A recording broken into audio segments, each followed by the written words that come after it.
NBC 25 Sports. Good evening and happy signing day, everybody. We have coverage both locally and statewide coming up. I'm Tom Eschen. We'll start with the Michigan Wolverines, who had to somewhat scramble for recruits with Jim Harbaugh taking over as head coach less than a month ago. And despite the coaching change, Saginaw Heritage star Brian Cole stayed true to his enrollment. He's already enrolled and will take part in spring practice. He should make an immediate impact next season. That's a look at the top five as well. The most telling news of the day, though, for the Wolverines, the recruits, they flipped. Jim Harbaugh flipping four-star QB Zach Gentry over from Texas, and then two more in the last 24 hours, Karen Higdon and Grant Perry. They missed on Mike Weber, though, who decided to stick with OSU. Overall, Michigan signed 14 new recruits to the program, salvaging some of Brady Hoke's in the process as well.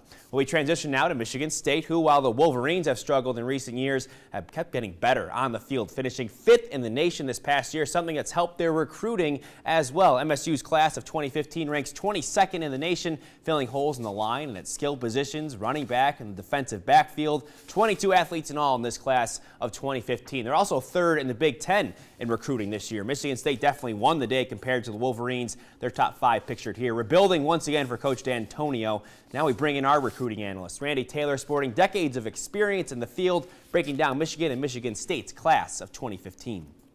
I think there's no question Michigan State won. I think Michigan had its hands tied behind its back, but Michigan State had a heck of a class, signing 22 kids, and I think what was really good for them is they picked up two really good players today. Coach Harbaugh's got his work cut out for him. I kind of expected them to flip a few more of the higher name kids, like the kid Weber out of Cass Tech. But I think the 12 kids they got are really talented kids.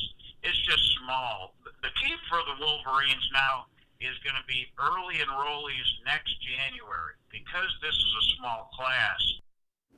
Moving up to mid-Michigan now, more close to home, the 20th ranked prospect in the class of 2015 in Michigan, Alex Grace, had his signing day today. The Swan Valley senior making his commitment official to Western Michigan University. Here's NBC 25's Corey Kopic with more.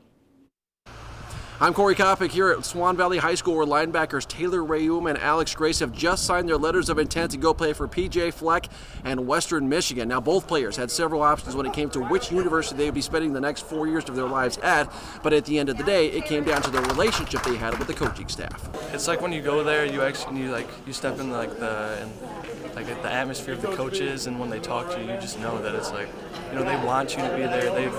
It's like you're like their sons, I guess you could say, really. I felt comfortable around the coaches, and that was a huge thing.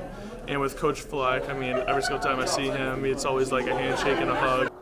Now, many of you may recognize the name Alex Grace as being a terrific running back here at Swan Valley High School. He's a 3-star prospect, but he's going to be playing linebacker at Western Michigan along with Rayum. Rayum is a preferred walk-on because he has an academic scholarship to go play for PJ Fleck. From Swan Valley High School, Corey Kopic, NBC 25. The signings continued over at Grand Blanc High School. 13 student athletes committed to the next level, featuring some great athletic schools, but also great academic schools too. Rice, Northwestern, even Stanford, where Gatorade Boys Cross Country Runner of the Year Grant Fisher will take his talents next year. It's kind of crazy. I don't know. It doesn't feel real right now, but this is something that everyone looks forward to their whole high school career. I think it's more of like an excited thing. It's like the next big step in my life. Like, I'm leaving kind of everything, all my friends and family, but at the same time, I think it's going to be a great experience, so I can't wait. It's definitely one of the coolest things I've ever gotten to do. When I was younger, I always dreamed of playing college soccer, and now I get to, and I signed it, so it's a guarantee, so I'm really excited. For more interviews and video, log on to MINBCnews.com.